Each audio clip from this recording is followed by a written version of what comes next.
Hello, everyone, and welcome back to the Find Your Peak Fitness podcast. I'm your host, as always, Megan Morensky. If you are new here, then welcome.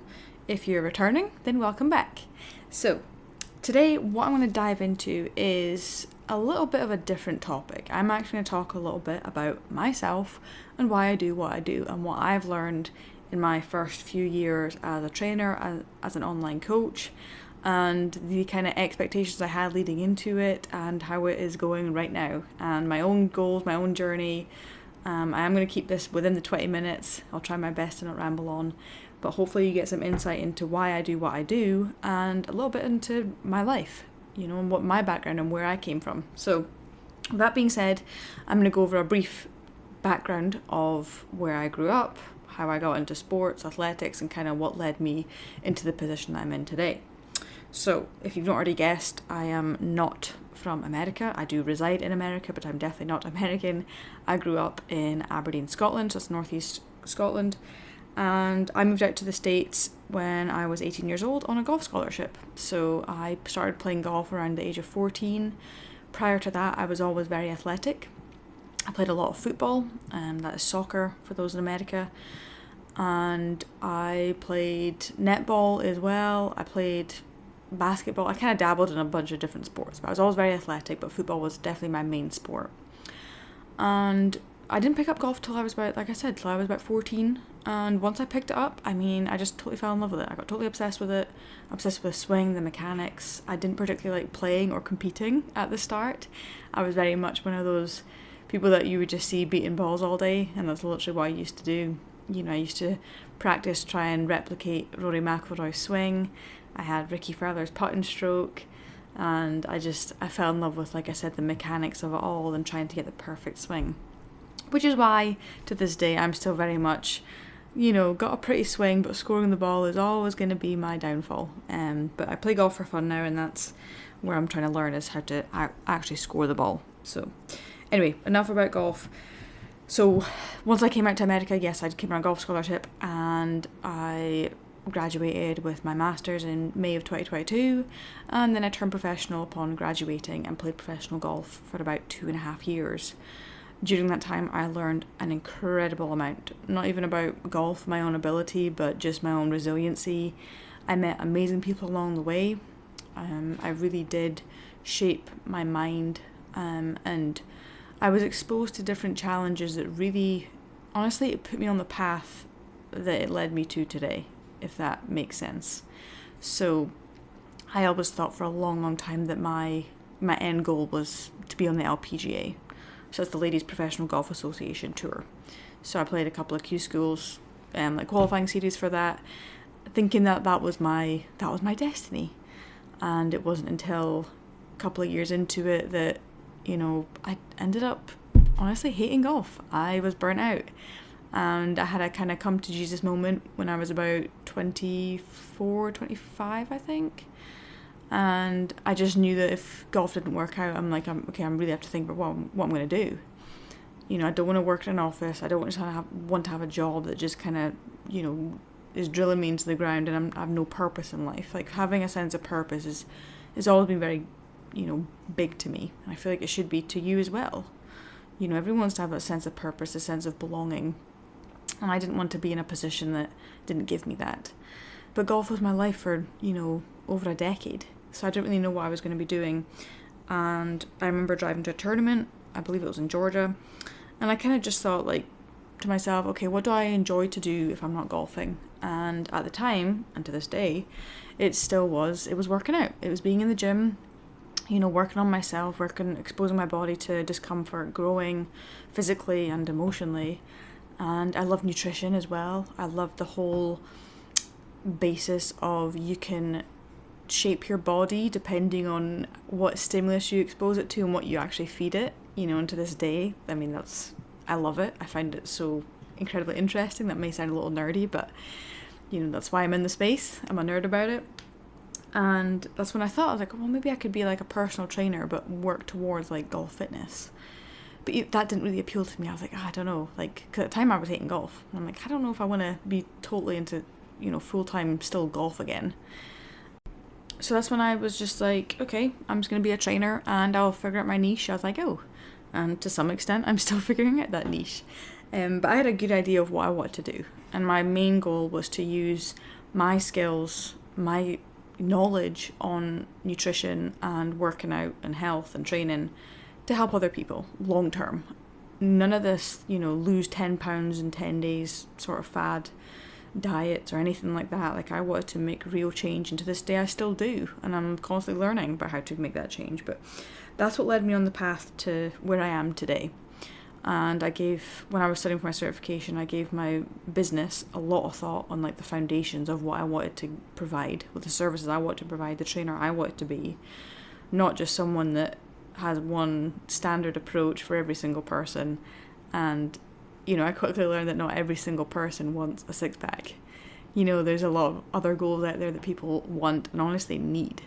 Okay, so that's for new trainers out there, that's one thing you definitely have to consider, is not everyone wants the same goals.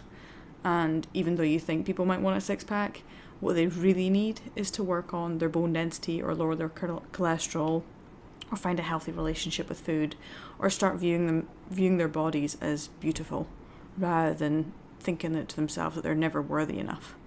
Okay, there's always a deeper reason for why people see you.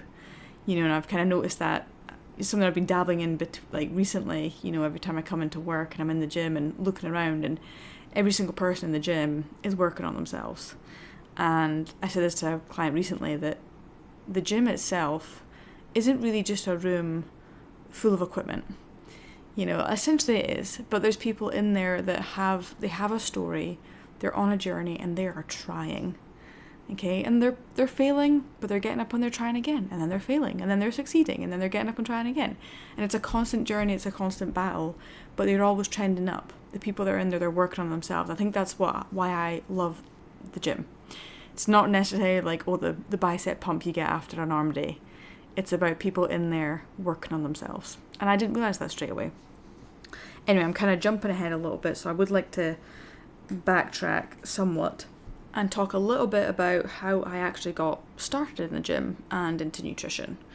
And this is a little bit personal, but hopefully it resonates with some people, and people can understand that I am human too. I have my struggles, I have my issues, I've got my past, I've got my history, and I just keep trying. Even to this day I have my challenges.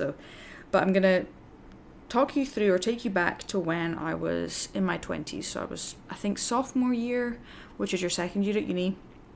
And that's when I kind of started going to the gym pretty regularly. My goal was to get fitter for golf. Prior to that, I was very much, my diet was awful. Like, I never ate vegetables. And then once I moved to America, it was just like chicken tenders, pizza and fries, and beer. Like, I genuinely got a beer belly my freshman year. I would, work hard during the week. Well, I would practice hard during the week. The actual academic side of university was pretty easy to me for the first few years. And then I would party hard at the weekend. And then I would just keep on doing that. And I noticed my health was just it wasn't where it needed to be. And I knew that I wanted to do something with golf, and I wanted to play. And back then I was really, my dream was to be on the LPGA. And I knew if I wanted to do that, I had to, as my dad would say, I couldn't burn the candle at both ends. I couldn't practice hard and party hard. It just doesn't work. I had to give up one. So I decided, I was like, right, I'm going to get fit for golf. Didn't know what that looked like. I didn't have a goal weight in mind. I was like, I'm just going to get fit for golf. So I did my research, and I kind of got into the gym, and I knew that nutrition was like the biggest mover. And it quickly spiraled. I got very obsessive, which is definitely in my nature. I would get up in the mornings, and it would be like a little bit of strength training, but then I would like go on the treadmill and just like burn calories, which of course, as we know now, is not an efficient way to lose body fat or build muscle. I definitely learned the hard way. When it came to my nutrition, I pretty much started out as like, okay, I'm just gonna try eat more protein. But as a college student, I wasn't like, meal prepping chicken. I remember like buying like protein shakes, and then it started as in like, I'd have like a sachet of like the Quaker's oatmeal, which was like 100 calories in a sachet, and then a scoop of protein powder, and I'd have like banana and peanut butter with it. And that's all fine and dandy. That's not actually a bad meal. And then for like lunches, when we were at the calf, I would have like like a chicken burger, but like no bun, and I was just kind of doing your typical like, low carb kind of swaps. And like dinners as well, it's like I would try to have more salad, even though it was like a Caesar salad. There's like no nutrients in that at all. You literally just pee out the lettuce. And I would like skip the cookies. I used to have like 4 cookies after my dinner. I was like skipping the cookies, and I'd have like apple and peanut butter or something instead. So I was making like good healthy switches, but very, very quickly I became obsessed with it, and I began counting my calories on MyFitnessPal. And again, I'm sure some of you can relate to this. And MyFitnessPal like spat a number out to me, and it was something like 1,500 calories or something to lose weight. But I was always under it. It started off as like 1,300 calories, and I would praise myself for being under that. And then it started getting lower and lower and lower until like I would barely reach 900 calories a day. And I was a student athlete who was like getting up and essentially quote unquote working out. Basically I was just going on the treadmill plus going to golf practice. This was absolutely not enough calories. Like, even when you're in a deficit, this is unhealthy. No one should be in 900 calories a day, okay? But I did it, and I lost a ton of weight really, really quickly. My energy totally plummeted. I lost my menstrual cycle within a couple of months, and I actually lost that for 2.5 years, which is a story for maybe another day. I will kind of touch back on that later on, well, in a couple of minutes. But it became unhealthy.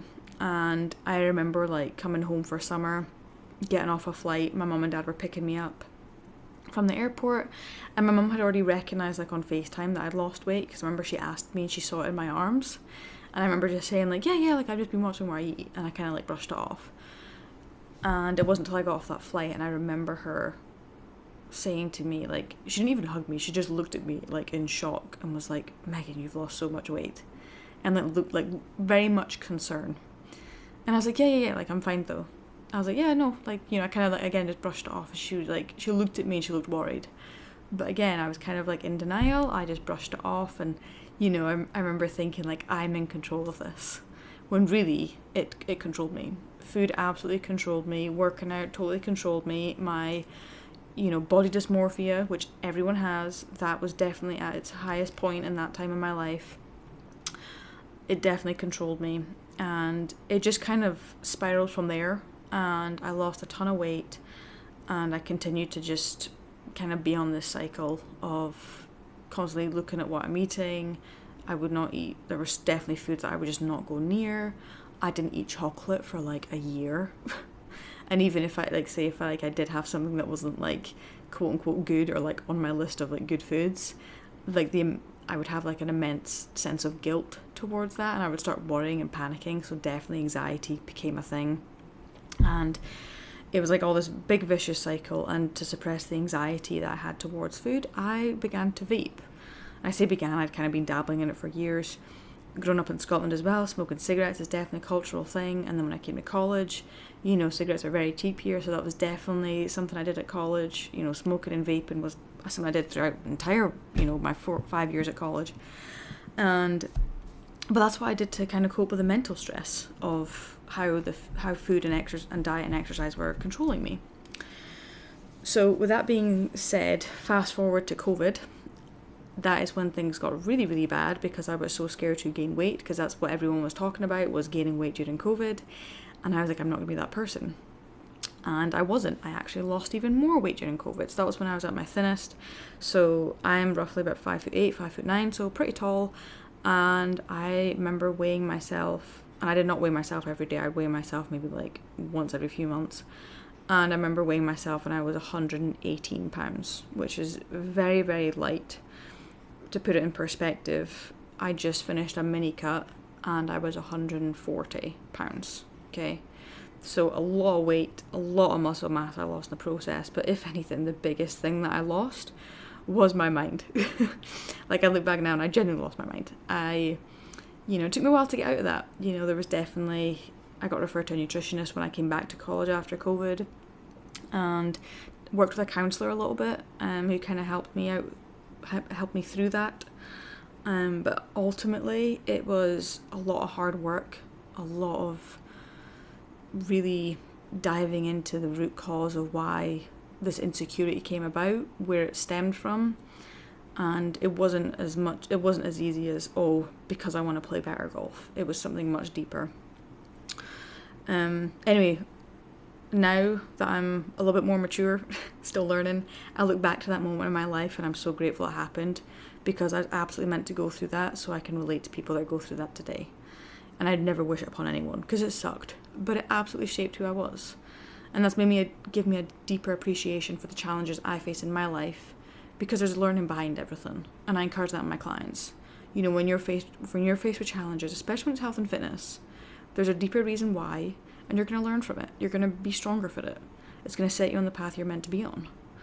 And I apply that to other aspects of my life too. When I'm faced with challenges, it's like, okay, I'm meant to go through this, because there's learning behind this. It might not seem it in the moment, but there's learning behind everything. And this can be a hard thing when, you know, there's deep emotions in something where you're feeling angry or frustrated with something. It's hard to sit back and be like, oh, well, this is fine because there's learning behind this. You know, in the moment, and I'm not perfect at this at all. Like, my emotions definitely get the better of me sometimes. But I try to surrender to it and just, you know, I'm starting to recognize, okay, like, I do feel frustrated, and it's okay I feel frustrated at this, but there is going to be light at the end of the tunnel, and I'm meant to go through this for a particular reason. Okay? Like I said, I'm kind of jumping around here, so I'm going to now go back to end of COVID and how I kind of worked through that. Like I said, I worked through a therapist and kind of got my body and mind back to a place that I was happy with. To a certain extent, golf was still very much a stressor in my life when I was playing professionally. But once I kind of came out of that and honestly became a trainer, which leads me to my current goal, which, for those of you who don't know, I'm actually in training to be a competitive bodybuilder in the figure division, which I'll be competing in 2027. And this may sound kind of weird to some, but the moment I decided to compete and prep for a show, it almost gave me freedom away from chasing a physique that I just didn't even know what I was looking for. Like, I feel like before all of this, I was trying to get fit for golf, but even then, like, I was driving insecurity and I was trying to control something I couldn't control. It controlled me.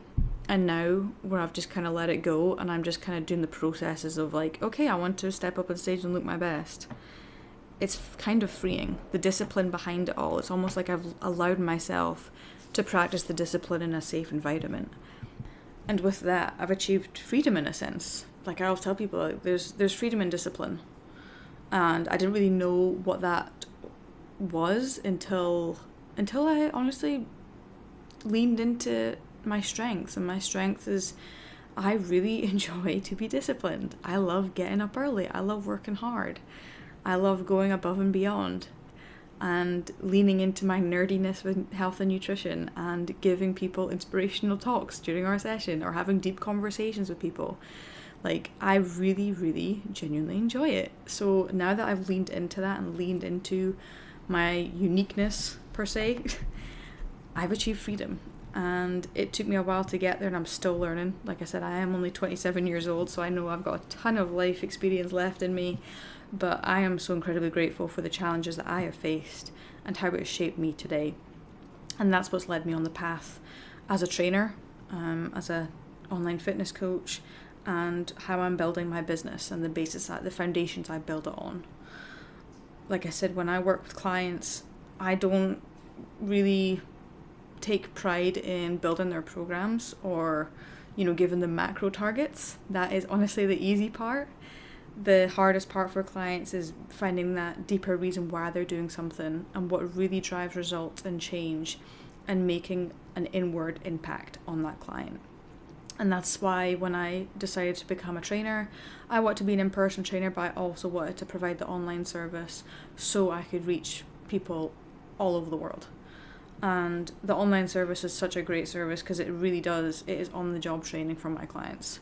The in-person training is great too. However, I do tell people, like, meet me halfway. Like, I know you're showing up because you have an appointment with me, and that's fine. That's the accountability side of things.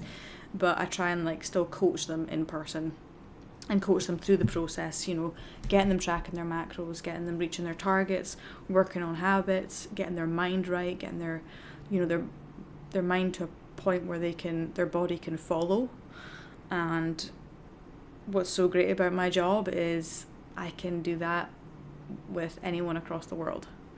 And it's a very, very rewarding, challenging, but rewarding profession to be in. It's amazing to see clients grow through the process too. And that's the real passion behind what I do. It's not necessarily like the PBs in the gym of lifting a certain weight, although that is exhilarating. It's seeing the kind of layers getting peeled back, just like an onion, peeling back the layers of that person and talking through things that they're facing in life and trying to give them a good perspective. And I don't want to paint this picture of I'm this like wise woman that, this wise 27-year-old that just teaches people, which I do, but also I learn a lot from my clients too. I learn a lot. I always joke and say I've learned so much about motherhood and menopause since I've started this job, but I've learned a lot about, my faith, about, even about business, about helping others, about giving back, about receiving, and even just being a good person and shaping. This job is absolutely shaping my life, and it makes me want to just keep on giving back and doing it more and shaping others too.